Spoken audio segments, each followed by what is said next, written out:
નિહાર શાંતિ આંબળા તેલ છે, આંબળાનું તેલ આવે તો ઘણા બધા છે ને મને લાઈવમાં કોમેન્ટ કરતા હોય અને વિડીયોમાં પણ કોમેન્ટ આવતી હોય કે અનિશા દીદી તમારા વાળ છે ને બહુ મસ્ત છે. જો ફેમિલી ઢોકળીનું શાક એકદમ મસ્ત રેડી કરી નાખ્યું છે અને શાક સાચી તે બનાવી નાખ્યું કા. હેલો યુટ્યુબ ફેમિલી, કેમ છો બધા? મજામાં ને? તો મજામાં જ હશો. અને સવારમાં ગુડ મોર્નિંગ. આજ તો સવારમાં નાસ્તો નથી કર્યો અને પહેલાં તો હાવણી હાથમાં લઈ લીધી છે અને બીજું તો વિડીયો શરૂ કરી દીધો છે. તો કંઈ નહીં, હાલો કન્ટિન્યુ રહેજો વિડીયોમાં. અને ખાસ કરીને કહેજો કે કાલે મેં જે સવાલ જવાબ વાળો વિડીયો બનાવ્યો હતો એ કોણે કોણે જોયો છે? આવ્યા હતા કોઈ લોંગ વિડીયો જોવા કે નહીં? નતા આવ્યા ને? નો આવો કા. અને પાછા એમ કહે કે લોંગ બનાવો પણ વિડીયો લોંગ બનાવું ને તો જોવાનું આવે એવું થાય છે. તો કાંઈ નહીં, હાલો જો હું છે ને હાવણી લઈને આટા મારું છું. પહેલાં હું હંજવાળી કાઢી નાખું. ભાખરી તો બની ગઈ છે અને સાજી તમારા આમથી માટા મારે જ જાગી નહીં તો પછી નાસ્તો કરી લીધા. જો આવ્યા જો અમારે સારું જો એ નીંદર બહુ આવે ઉડે નહીં કા એવું થાય ને એ ઉડે જ નહીં. બોલો રાયડું પડવે હવા જાગવાની ખબર નથી પડતી. કાંઈ નહીં, હાલો કન્ટિન્યુ રહેજો. રાતે મોડા સુધી જાગતા હોય કે નહીં એટલે સવારમાં નીંદર ન ઉડે. તો હવે નાસ્તો કરવાનો છે. હું પહેલાં હંજવાળી કાઢી નાખું પછી નાસ્તો કરશું. ચા અને ભાખરી બે પ્રકારની છે, એટલે કે આ મેં તળી છે અને આ છે ઘીવાળી. એમાં એવું હતું કે ઘી છે ને બાટલામાંથી નીકળતું નહોતું. ગામડેથી બાટલો લેવા હતા, પછી હું કંઈ બવણીમાં કાઢતા ભૂલી ગઈ તો છે ને સાજીદને થોડુંક ઘી હતું ને તો એની વાળી ભાખરીમાં ઘી લગાવી દીધું અને મારી હાટું મેં તેલમાં તળી નાખી છે. મને તળેલી ભાખરી ભાવે. હુસેનમાં પપ્પાની હતી ને તો એ મને ચૂલે રાંધતા તો ઓછું ખાવતું, ચૂલો હળગે નહીં ને તો હું પ્રાઇમસ માથે છે ને ભાખરી તળી નાખતી. એવું કામ કર. હાલો હવે ખાઈ લેવી કા. હાલ તો પૂછતા નથી, હાલો ખાવા એમાં નથી કરતા. જો આવા માણા હોવા જોઈએ. કેમ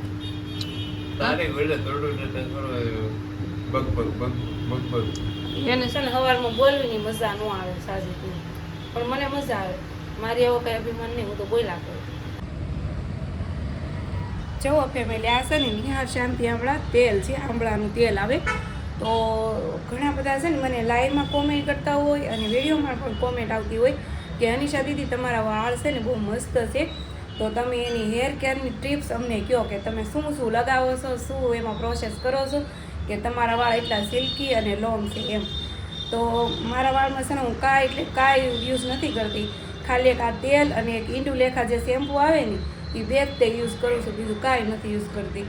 તો એટલે મારી સલાહ તો એટલી જ છે કે તમારા વાળમાં છે ને ઓલું શેમ્પૂ ઓલો ઓહળિયો ને કાંઈ નહીં કરવાનું, ખાલી છે ને આ બે ફોલો કરવાનું એટલે વાળ હારા રહે. અને હાલો મારે હવે છે ને તેલ નાખી અને જવાનું છે કામે. કા સાજુ? મારે સાસુ જો મારે વાઈટ જ છે કે અન્નુ હવે ક્યારે લીપા પોતી કરી રહી કા હે. કંઈ નહીં, હાલો ફેમિલી તો નીકળીએ અમે કામે. પહેલાં હું માથું પોળી નાખું. તો ફેમિલી જો અત્યારે બપોરના 12:30 વાગી ગયા છે અને આપણે ઘરે આવી ગયા છીએ. અને આવતાની સાથે જો કે મારે પહેલાં તો ચૂલો જ પકડવાનો હોય કેમ કે ઘરે તો કોઈ રાંધવાવાળું છે નહીં. હું તો મૂર્તિ બે એટલે કે અમે 2 જણા હોય તો 2 જણા કામે રહીએ છીએ, ઘરે કોણ રાંધે. તો અત્યારે આવીને 2 જણા રાંધવાનું ચાલુ કરી દીધું છે. જો એક સોલે રોટલા બને છે અને બીજા સોલે આપણે ઢોકળિયું સડાઈ દીધું છે. તો ઢોકળિયાની અંદર આપણે ઢોકળા બાફા નથી મેક્યા, પણ જે ચણાના લોટની ઢોકળીનું શાક બનાવે ને તો એ આપણે ઢોકળી બાફા મેકી છે. અને અત્યારે અમારે ઢોકળીનું શાક બનાવવાનું છે. સાજીદને આજે ઢોકળીનું શાક ખાવાનું લઈ છું. મેં એને કીધું હતું કે ચણાના લોટની કળી પાડીને શાક બનાવી નાખ્યું એમ, તો કે નહીં મારે ઢોકળી ખાવી છે. તો જો ફેમિલી ઢોકળીનું શાક એકદમ મસ્ત રેડી કરી નાખ્યું છે અને શાક સાચી તે બનાવી નાખ્યું કા. કેમ કે મારે છે ને મેં ઓલો વોઇસ ઓવર કરવાનું હતું મિની બ્લોગનું. તો સાજુ કે તું તારું કામ પતાય નહીં, હું ઢોકળીનો વઘાર મારી દઉં એમ. તો જો મસ્ત ઢોકળીનું શાક બની ગયું છે. હાલો હવે અમે જમી લેવી, નકર પાછો ટાઈમ ઓવર થઈ જાય એટલે કે કામે જવાનું ટાણું થઈ જાય છે એમ.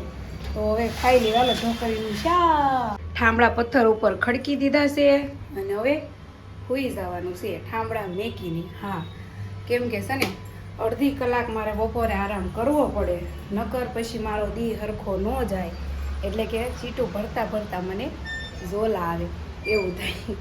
અને સાજીદ તો જો અહીંયા સૂઈ ગયા છે કે જાગે છે, ફોનમાં જોવે છે. કંઈ નહીં, હાલો ફેમિલી ઘડી ખુઈ જવું છે. ફેમિલી જો અત્યારે રાતના 8:30 નહીં 8:15 થઈ ગયા છે અને છે ને બપોરે પછી મેં કંઈ કટ નહોતો માર્યો, મોડું થઈ ગયું હતું મારે કામે જવાનું. 3 વાગી ગયા હતા, એમને ઠામડા મૂકીને હોઈ ગઈ હતી ને એટલે 3 વાગી ગયા હતા. અને અત્યારે છે ને નાસ્તો કરવી છીએ અમે, કેમ કે આખો દિવસ ત્યાં કંઈ ખાતે નાસ્તો ન કરે, ઘરે આવીને કરવી છીએ. તો જો આપણે નાસ્તામાં છે ને દાબેલી લાવ્યા છીએ અને સાજીદની એક દાબેલી તો ઉપડી પણ ગઈ છે કા. એ કે તું તાર વિડીયોને કટ માર, હું ખાવાનું ચાલુ કરતો એમ. તો હાલો આવી જાઉં દાબેલી ખાવા. દાબેલી ખાઈ અને પછી મારે લાઈવ કરવાનું છે. જે હું 10 વાગે લાઈવ કરતી ને મેં 8:30 કરી દીધું છે. અત્યારે થોડાક દી ટાઈમ ચેન્જ કરી નાખ્યો છે. તો પહેલાં ખાઈ લેવી અને પછી લાઈવ કરવાનું છે. હેલો ફેમિલી, તો હવે જો મોબાઈલ જોઈ જોઈને કંટાળી ગયો ને હવે એવું લાગે છે કે આંખોમાં નીંદર આવે છે. અમારા અનુ શું કરે છે, લે કીધા પહેલા જ શરૂઆત કરી દીધી. ટાઈમ હોય તો પથારી નહીં કરવા. એવું છે એમ ને, તમે પથારી કરો છો? તો છે ને ફેમિલી, અમે દાબેલી ખાઈ પછી લાઈવ કર્યું હતું, પછી ભાખરી ખાધી, પછી ભાખરી ખાધી અને એક વિડીયો મારે એડિટ થઈ ગયો છે અને એક કરવાનો બાકી છે હજી આ લોંગ કા. તો હવે વિડીયો એન્ડ કરશું ને. મને ઉધરસ થઈ ગઈ જો. એવું છે, લેતો તું પથારી કરી નાખ. ચાલો તો વિડીયો સારો લાગ્યો હોય તો લાઈક શેર સબસ્ક્રાઇબ કરી નાખજો. મળશું હવે આપણે કાલના વિડીયોમાં. ક્યાં સુધી હંધાઈને બાય.